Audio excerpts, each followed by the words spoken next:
انت من البنات اللي بتحب الشياكة الهادية؟ بتحبي تطلي في المناسبة بأناقة من غير ما تكوني لافتة بطريقة مزعجة؟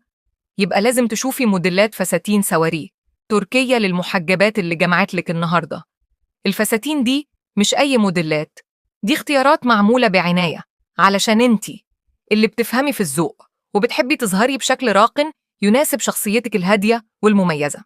الستايلات التركية دايماً مختلفة، القصات بسيطة لكن فخمة، الخامات خفيفة لكن مظهرها ملكي، وكل موديل فيهم بيقول إنك أنيقة من غير ما تتكلمي.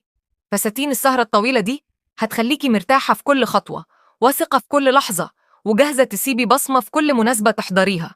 لو بتدوري على فستان يجمع بين الرقي والحشمة، فأنسب اختيار ليكي هو السواريه التركي للمحجبات. شوفي كل تفصيلة في الفيديو ده، وخدي أفكار تلهمك وتسهل عليكي اختيار الفستان اللي هيكملك. لو الموديلات عجبتك متنسيش تعملي لايك وتشتركي في القناة وتفعلي الجرس علشان توصلك كل موديلات فستاني أنا الجديدة أول بأول، لأنك تستاهلي تكوني دايماً في قمة أناقتك.